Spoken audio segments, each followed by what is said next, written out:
Transformer les individus, voire changer l'humanité par l'éveil spirituel, c'est le but visé par un certain courant de coaching à travers le monde. Les notions de développement personnel et de pensée positive émergent et commencent à se frayer une place dans le quotidien des Béninois, ceci en vue de combler un vide laissé à un niveau spirituel de l'être humain. Dans nos sociétés, nous avons pour coutume d'exalter le corps, d'exalter le physique, et nous abandonnons l'esprit.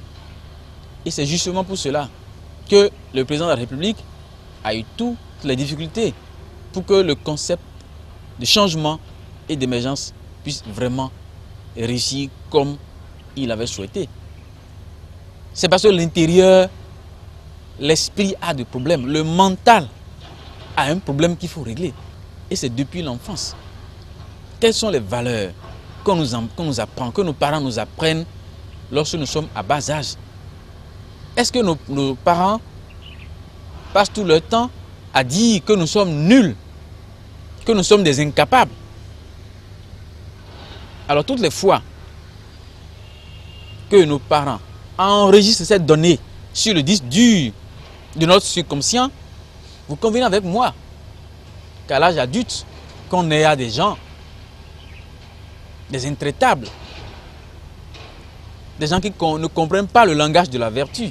D'après le psychologue Abraham Maslow, seul 1% des hommes atteignent un seuil d'auto-accomplissement, pendant que la grande masse se contente d'une sécurité d'emploi et de meilleures conditions de travail.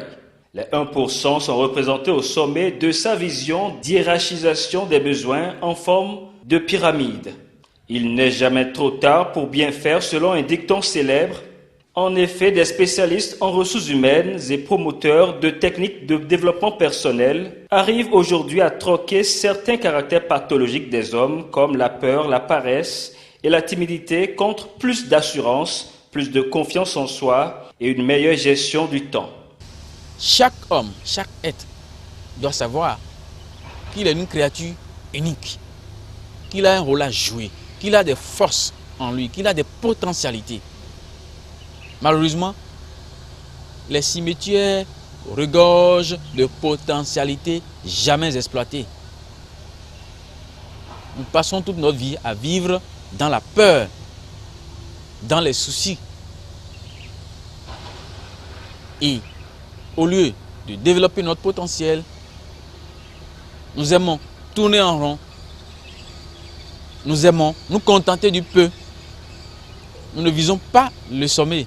Nous ne visons pas l'excellence.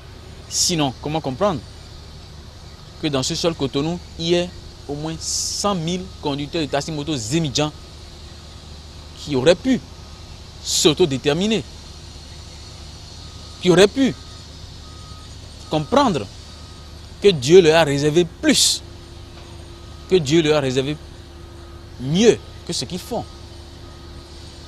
Ils auraient compris qu'il ne faut pas attendre l'État pour les envoyer dans la vallée de Lomé. Ils auraient compris qu'il faut apprendre à se gérer.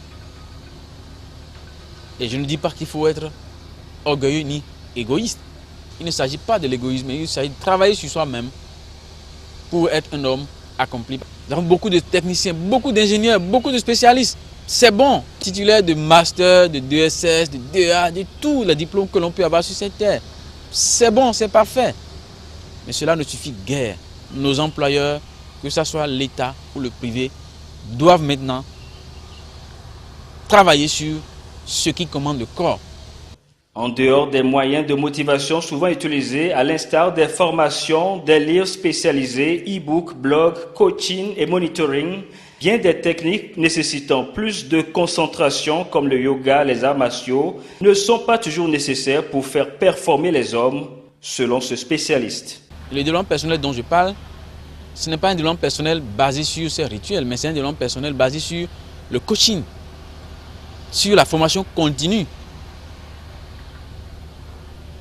Il m'est arrivé de faire des séminaires, des conférences. Et au début,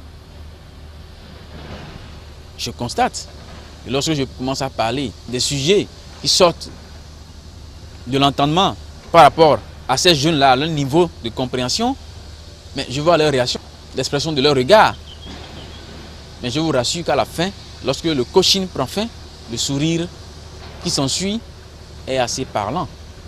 Donc ça vous dit qu'on n'a pas besoin d'aller vers des rituels pour faire comprendre à l'homme qu'il a tout en lui, qu'il a des potentialités inouïes.